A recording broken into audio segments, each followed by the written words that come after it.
Salut à tous et bienvenue dans cette nouvelle vidéo. Aujourd'hui, nous allons pas faire de cours comme souvent.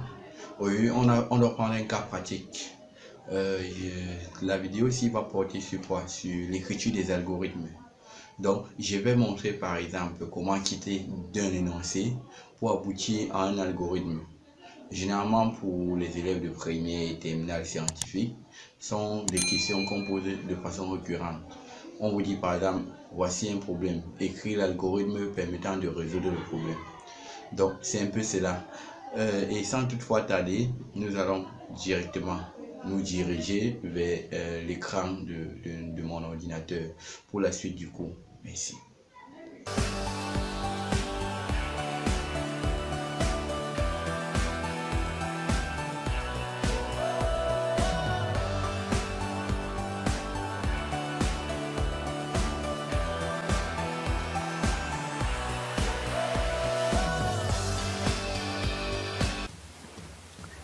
Salut à tous et bienvenue dans cette vidéo. Aujourd'hui, nous allons voir les astuces pour réussir l'écriture de son algorithme. Comme je disais tout à l'heure, on doit voir toujours comment quitter par exemple d'un problème posé pour aboutir à un algorithme résolvant le problème. Ok, sans toutefois tarder, nous allons voir directement le plan du cours. Ok. Maintenant, dans le plan du cours, nous allons voir les étapes d'écriture d'un algorithme. Maintenant, ces étapes doivent être classifiées. Donc, on va partir. Il y aura 3 étapes. Par exemple, première étape, qu'est-ce qu'on doit faire? On va faire ce qu'on appelle l'analyse au préalable du problème. Et par la suite, après avoir analysé le problème, on doit choisir la structure de contrôle et la structure de données. Généralement, la structure de contrôle, c'est quoi? C'est la façon avec laquelle on va résoudre le problème. Alors que la structure de données, c'est généralement les éléments qu'on doit stocker pour résoudre le problème, ou les ressources. Ok.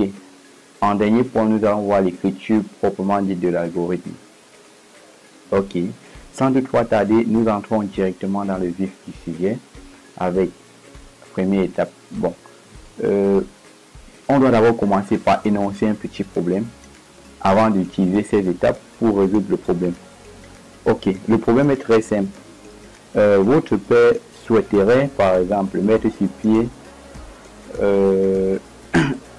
un programme qui va lui permettre de générer automatiquement les surfaces des différents trapèzes qu'il doit avoir. Donc, supposons qu'il fait, par exemple, dans la vente des terrains et que la plupart des terrains qui vendent, généralement, sont des trapèzes. Donc, on doit lui montrer par exemple comment est-ce qu'il doit faire, connaissant par exemple les caractéristiques de son trapèze, aboutir à la surface, à la valeur de la surface. Ok, nous allons commencer par l'analyse du problème. Ok, dans l'analyse du problème, nous allons voir d'abord le premier point qui est d'abord identification du problème. Généralement, il ne peut pas résoudre un problème dont j'ignore. Ici par exemple, le problème soulevé par exemple est le calcul de la surface d'un trapèze. Donc c'est ça, on voudrait calculer la surface d'un trapèze. Ok, maintenant comme deuxième élément, nous allons voir l'identification des ressources. Par exemple, bon, revenons un peu en haut. Généralement, pour identifier le problème, on dit qu'est-ce qu'on me demande de faire? Ça c'est la question qu'on pose. Qu'est-ce qu'on me demande de faire? De quoi il est question? Avec ça, on aboutit au problème à résoudre. Maintenant, par la suite, on arrive au niveau de l'identification des ressources. On dit par exemple, pour résoudre le problème, j'ai besoin de quoi?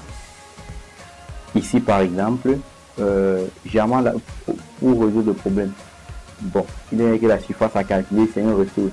Donc, ça veut dire quoi? Je vais manipuler une surface. Il y a aussi la grande base qu'il faut connaître au préalable, la petite base et la hauteur. Ok, donc maintenant avec tout cela, mathématiquement la solution de mon problème est donnée par la formule suivante. La surface par exemple du trapèze égale à quoi? Grande base plus petite base fois hauteur sur 2. Donc voilà la solution à mon problème. Maintenant alors ça c'est mathématiquement. Il faudrait qu'on voie de façon informatique. C'est ainsi qu'on doit voir le deuxième point, qui va nous permettre par exemple de définir les différents éléments. Donc ici, on va voir le choix de la structure de contrôle et le choix des structures de données. Ok, maintenant, nous commençons directement par le choix de la structure de contrôle. Ici, par exemple, il est question de dire comment est-ce que je résous le problème. Est-ce que je fais des répétitions? C'est dans le cas de la structure itérative. Est-ce que je fais une même action plusieurs fois? Ça, c'est la question qu'il faudrait qu'on se pose. Est-ce que j'ai besoin d'une condition avant de résoudre mon problème? Dans ce cas, la structure alternative est mieux. Bon, et lorsqu'il n'y a aucun des deux là, on dit que la structure à utiliser est la structure séquentielle, puisqu'il n'y a aucune condition extérieure, aucune répétition. Ok, c'est ainsi que pour le cas échéant, donc pour notre problème, la structure de contrôle adéquate est la structure séquentielle ou linéaire, dans la mesure où il n'y a pas de condition ni de répétition. Ok, continuons avec la structure de données. Donc nous avons déjà vu la structure de contrôle. Il est question pour nous maintenant de voir quelles seront les structures de données.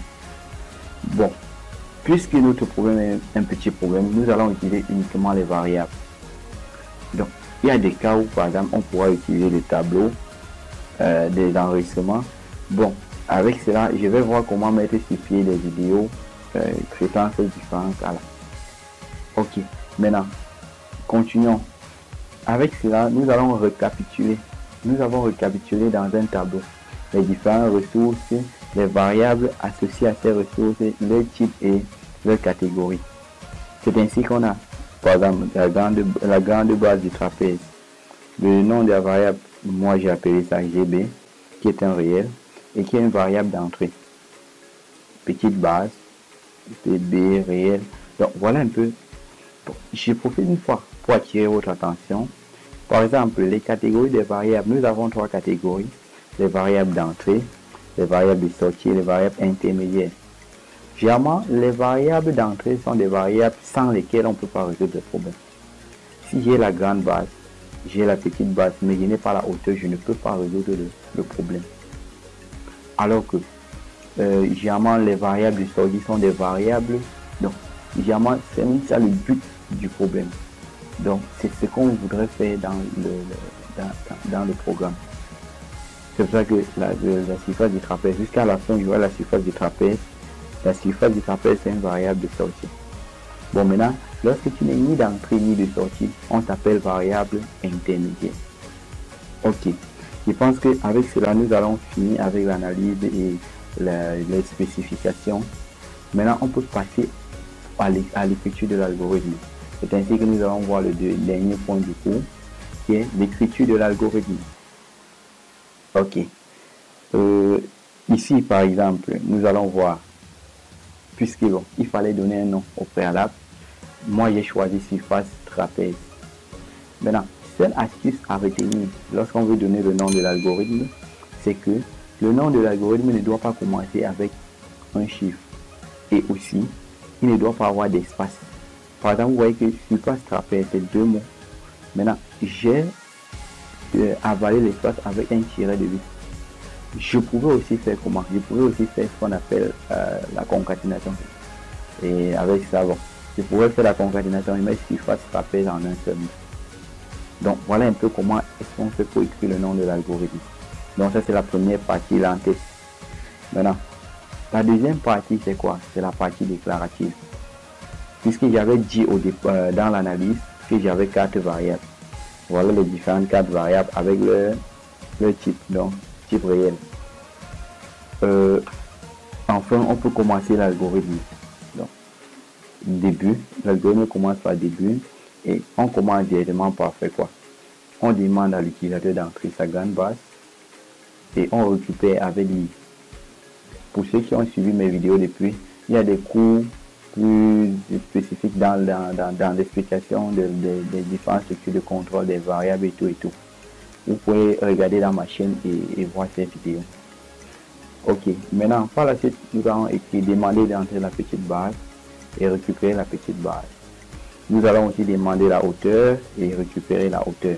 Avec ça, toutes les variables d'entrée sont déjà dans le programme. Donc, j'ai déjà le nécessaire pour résoudre le problème. Et aussi, l'astuce, par exemple, pour connaître quelles sont les variables d'entrée ou de sortie dans un programme.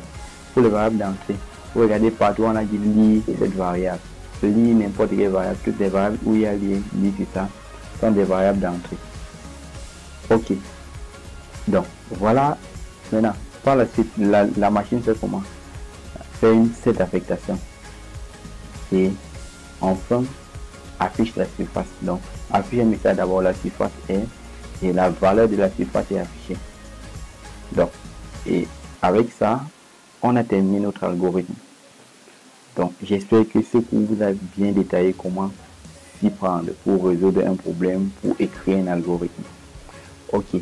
Bon, en principe, la vidéo est finie, mais pour cette vidéo, j'ai mis pour vous une surprise, donc un petit bonus. C'est pour ça qu'on va voir le bonus.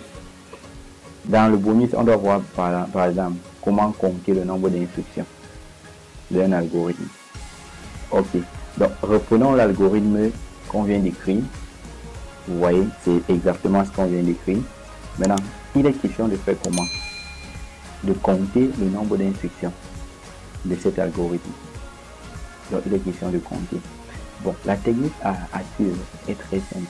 Il suffit d'aller dans le corps de l'algorithme, c'est-à-dire entre début et fin, et regarder toutes les instructions simples qui sont l'écriture, la lecture et l'affectation, et compter le nombre. Donc, c'est un peu comme ça qu'on fait pour donner le nombre d'instructions d'un algorithme. Avec cela, nous voyons que le nombre d'instructions de cet algorithme n'est rien d'autre que 8 instructions. Parce qu'entre début et fin, on dénombre 8 instructions simples. Ok, donc nous sommes ainsi parvenus au thème de cette vidéo. J'espère qu'elle vous a plu. N'hésitez pas, je ne sais pas, bon, n'hésitez pas de liker, de partager, de commenter et de vous abonner, car ça nous permettrait d'améliorer nos vidéos, et plus la communauté est grande, plus le message se passe bien. Merci et à la prochaine vidéo. Merci pour votre attention.